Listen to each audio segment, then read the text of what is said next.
This is the video description of the job we called PillsburyW Hunt, and it involved a construction delay case about the removable and fixed roof that was built over the Ashe Tennis Stadium in Queens, New York. The prime contractor, Hunt Construction, signed contracts with a Canadian manufacturer, Can-Am Steel, to fabricate and paint and deliver the steel structure that held up the roof. Can-Am brought a case delay suit against Hunt for construction delays, alleging that Hunt had changed the drawings after the contract had been signed, which caused them a lot of design and rework.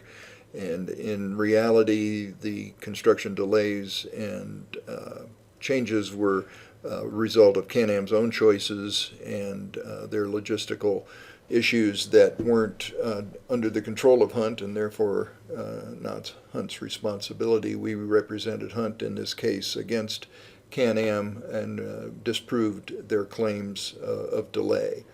The technical issues boil down to three major categories. The first is that Can-Am didn't have the capacity to make all these parts in the allotted time. Their facility in St. Gideon, Canada, was not capable of building as much as they thought it was, and they should have known this before they signed the contract. And since their facilities were inadequate, they had to subcontract some of the fabrication and painting to others, which of course caused some design delays. Secondarily, related to the design issues, what they blamed on Hunt were actually their own problems. Can-Am had hired Thornton Tomasetti to design the connections between all of the major elements in this roof structure, and Thornton Tomasetti withdrew from the case, so Can-Am had to find a new contractor. They hired Walter P. Moore to do the engineering on that, and so that added some delays. And we also had proof that Hunt's updates to the drawings didn't materially change the structure of the roof. Can-Am had information sufficient to allow them to go ahead and design the connections that they needed to design. However, their new engineering group, Walter P. Moore, found that Can-Am had overlooked some dynamic loads that might result from snow on this structure, and the snow might have, if the snow ripped through the fabric on the roof, that could change loads on this structure, and those had not been considered by the earlier engineers. So that was a new set of construction or design details that needed to be addressed, and Can-Am didn't plan for that when they signed the contract. And then finally, Can-Am didn't consider the fact that these big truss elements are, of course, too big to be shipped, and they have to be cut into smaller pieces or fabricated in smaller pieces that can be put on trucks and driven from Canada down to New York. So that was another issue that Can-Am failed to consider in the process. And then finally, we produced a pretty interesting animated critical path chart that illustrates all of these features and points out where Can-Am's delays added to the total delay in the system, and it wasn't related to any of Hunt's work.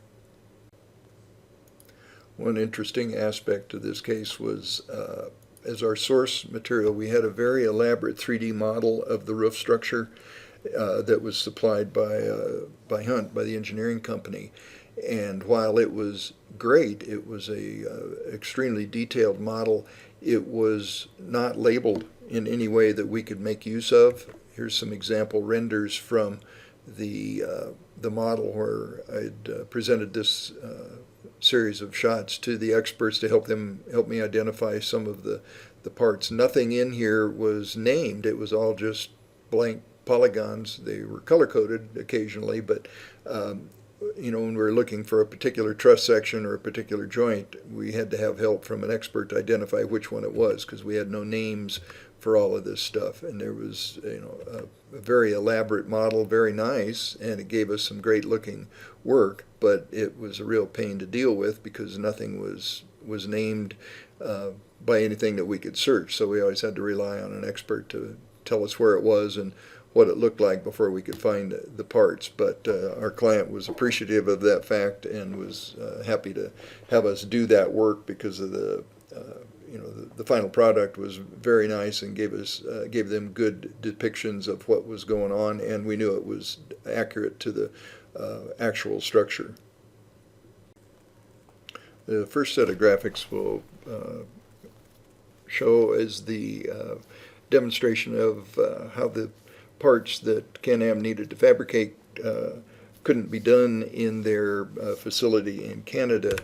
The first major sections that they were going to build were the box trusses and perimeter trusses, which are huge structures, and they had a large facility in St. Gideon, Canada, which could handle some of it, but it couldn't handle as much as they thought. They thought they could be able to build more than one of these big truss structures at once, and they only had one shop that was capable of that. We'll take a look at that here in a minute. So Can-Am's facility in St. Gideon, Quebec is quite a bit north of New York, but they were going to be assembled up here and then delivered by truck down to New York. That facility started with sort of an aerial photograph, which was the basis for showing the interior shops, and there were about 8 or so shops within that structure that had overhead cranes that they could assemble things on. So there were a lot of square footage, but not enough crane capacity was the problem. So shop 10 here was the critical item. This was the only shop that had sufficient crane capacity to hold the heavy assemblies. So we made sort of an isometric diagram here showing the 3 overhead cranes with a total capacity of 99 tons. And one of the other shops here had, for comparison purposes, only had 2 overhead cranes with a total of 15 or 31 tons capacity, but even portions of one of the big roof structure box truss sections weighed 39 tons. So this shop wasn't capable of handling parallel production of the these sections of box truss. So as a little separate view, here it is kind of looking in the door, so you can see the size of the door relative to the assembly, and then the hook on the cranes and the total crane capacity for this particular piece. And of course shop 10 was capable, but in shop 9 you had only a 31-ton capacity, but you needed to assemble things that weighed 40 tons. So that one wasn't capable. This scenario repeated itself a number of times, so that Can-Am ended up having to subcontract the workout in order to try to meet the production schedule. They could do one of the heavy pieces in their shop, but they needed other heavy lift facilities that could handle the other sections of it. The next issue was with those connection types, and the Can-Am's allegation that Hunt changed the drawings on them, and Hunt's contention that no, these major truss sections never did change, the connections never changed, you had information to draw them. So here was an example of one that Can-Am claimed cost them $30 million here's a typical joist connection, and we brought up a 3D model to show what that looked like, and it is indeed a complex connection, but it was well defined in the drawings, and the drawings didn't change from one revision to the next. So here was a revision from May to July of the same section. The drawings were drawn the other way around, so we flipped the drawing over and then did an overlay comparison that bolt holes might have moved a little bit, but the structures really didn't change. They were still the same intersecting elements and the same loads required. So there was a demonstration that the information was available to them. Then the next thing that Can-Am's engineers overlooked was what happens if you have a fabric tear. And of course, this area is subject to snow. This is a fabric-covered roof. If one of the fabric sections rips, you could end up with dynamic load changes on the truss sections that needed to be accounted for in designing those. So here's an example of one of the sections across the joists where the fabric is stretched across the roof, and here's a photograph looking up at a fabric tear that did happen from a snow load. It ripped that section. Those dynamic loads up here would happen, or differential loads would happen if you had a tear. So here's a static condition where everything's balanced. There's equal forces on each side of a connection when the roof fabric is intact, and if you have a tear in it, it unbalances those loads, and you have a bending moment around each of those connections that are adjacent to that tear, and those needed to be accounted for, and they weren't initially. So the new engineers added that to the work, and they were finally addressed, but of course that was an expense that was on Can-Am and not on Hunt. So even in those first drawings, there were no moment connections considered because they forgot to look at them, and secondarily, once they did add them, they were only in these areas that were subject to changes if there was a tear in the fabric roof. So that was a amount of work that belonged to Can-Am. And then finally was the issue of cutting this up into deliverable pieces. These are large sections. Here's a piece of the drawing showing a section of the box truss and a colored highlight over here on the right showing where that is in the structure. That piece itself is awfully large, bigger than you might expect, and they had to be Can-Am had to design in these field splices so that they could be built in sections that could be put on a truck. So these field splices are shown here on as plates on the end where they would be bolted together in the final assembly, and even that just fits on a truck and is narrow enough to be handled by the width of the roads and the height of bridges between Can-Am's facility in New York. So again, another feature that Can-Am didn't fully consider before they before they signed the contract. And that had carried over to other assemblies too. Here's a photograph of a connection piece on the perimeter truss on a truck. The final bit we produced was an animated critical path summary of all the delays in this case, and particularly the delays that were attributable to Can-Am's mismanagement or their actions. We started with a little tutorial of an example of what a critical path is with an imaginary project of hanging a picture. So in period 1, it might involve ordering and delivering the nails, and that takes some time to happen. And period 2 might be a work period where we actually drive the nail, and period 3 would be finalization or final work period and hang the picture. So if somewhere along the line there's a delay in an early period, for example, if there's a delay in delivery of the nails, it pushes the subsequent steps downstream, and every project after that it's on the critical path is delayed as well.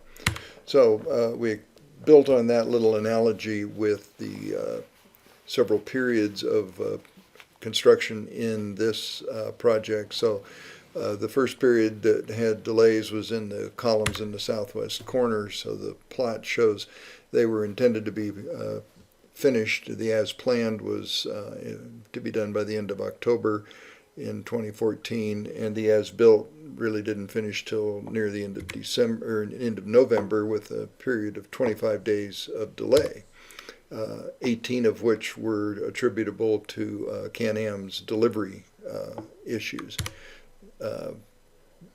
Close-up map here, drawings and photographs of what those objects were, and give the experts some background to describe what the delays involved and why they were a problem in this particular case.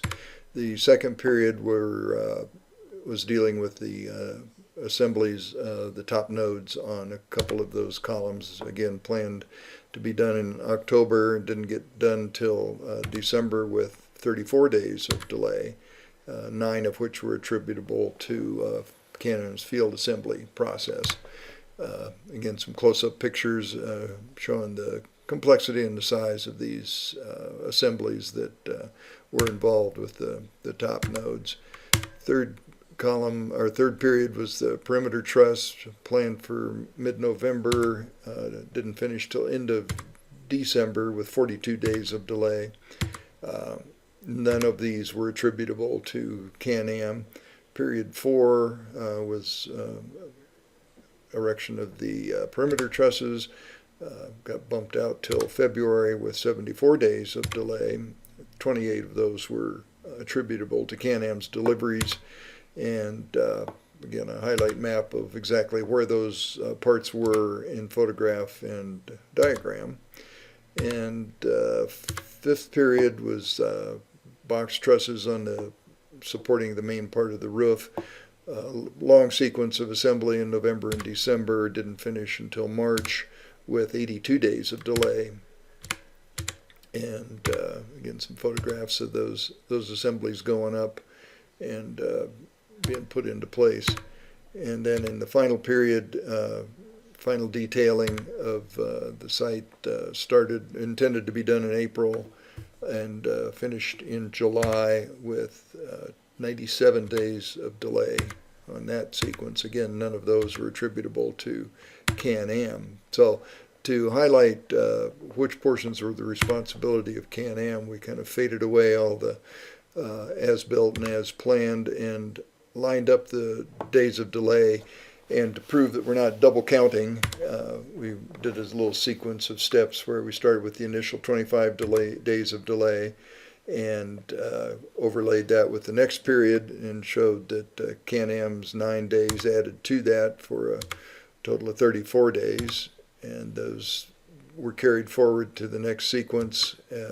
There's an additional 8 days built into period 3 or added to period 3. Those make 42. The 42 are compared with the next delay period, which has another 32 days of delay, 28 of which are Can-Am's responsibility. That 74 then gets compared with the next group, which are not Can-Am delays, nor are the final ones Can-Am delays.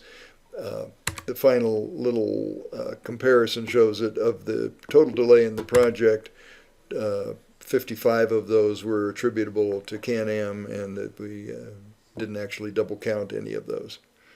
So that was the end of the project. This settled in approximately March of 2023, and we don't know the terms of that settlement.